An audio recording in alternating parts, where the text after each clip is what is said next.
ಒಬ್ಬ ಅಜ್ಜ ತನ್ನ ಮೊಮ್ಮಗನಿಗೆ ಪ್ರತಿದಿನ ಮಲಗೋದಕ್ಕಿಂತ ಮುಂಚೆ ರಾಮಾಯಣದ ಕಥೆಗಳನ್ನ ಹೇಳಿ ಅದರ ನೀತಿ ಪಾಠಗಳನ್ನ ಹೇಳಿ ಮಲಗಿಸ್ತಿದ್ರಂತೆ. ಸೊ ಒಂದು ದಿವಸ ಮೊಮ್ಮಗ ತನ್ನ ಅಜ್ಜನಿಗೆ ಕೇಳ್ತಾನಂತೆ, ಅಲ್ಲ ಅಜ್ಜ, ನೀವು ಪ್ರತಿದಿನವೂ ಕೂಡ ಒಂದೊಂದು ಕಥೆಗಳನ್ನ ಹೇಳ್ತೀರಾ, ಆದ್ರೆ ಎಷ್ಟೋ ಕಥೆಗಳು ನನಗೆ ನೆನಪೇ ಇರೋದಿಲ್ಲ, ಆದ್ರೂ ಕೂಡ ನಾನು ಯಾಕೆ ಕಥೆಗಳನ್ನ ಕೇಳಬೇಕು ಅಂತ. ಆಗ ಅಜ್ಜ ತನ್ನ ಮೊಮ್ಮಗನ ಕೈಗೆ ಒಂದು ಹಳೆಯ ಗಲೀಜಾಗಿರುವಂತ ಮತ್ತು ಕೆಳಗಡೆ ತೂತ ಆಗಿರುವಂತ ಒಂದು ಬಕೆಟ್ ನ ಕೊಟ್ಬಿಟ್ಟು ಇದರಲ್ಲಿ ನೀರು ತುಂಬ್ಕೋಬಾ ಅಂತ ಹೇಳ್ತಾರಂತೆ. ಸೊ ಆ ಹುಡುಗ ಅಜ್ಜ ಹೇಳ್ದ ಹಾಗೆ ನೀರು ತುಂಬಿಕೊಂಡು ಪ್ರತಿ ಸಲ ಓಡೋಡಿ ಬರ್ತಾನೆ.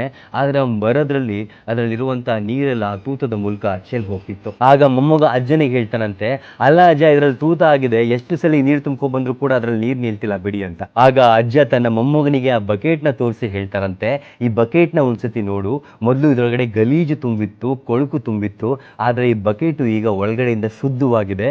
ನೀನ್ ಪ್ರತಿ ಸಲ ನೀರನ್ನ ತುಂಬ್ಕೊ ಬಂದಾಗ್ಲೂ ಕೂಡ ಈ ಬಕೆಟು ಒಳಗಡೆಯಿಂದ ಶುದ್ಧವಾಗ್ತಿತ್ತು ಅಂತ. ಸೊ ನಾವು ಕೂಡ ಜೀವನದಲ್ಲಿ ರಾಮಾಯಣ ಭಗವದ್ಗೀತೆಗಳನ್ನ ಬರೀ ನೆನ್ಪಿಟ್ಕೊಳ್ಳೋದಕ್ಕೋಸ್ಕರ ಓದಬಾರ್ದು.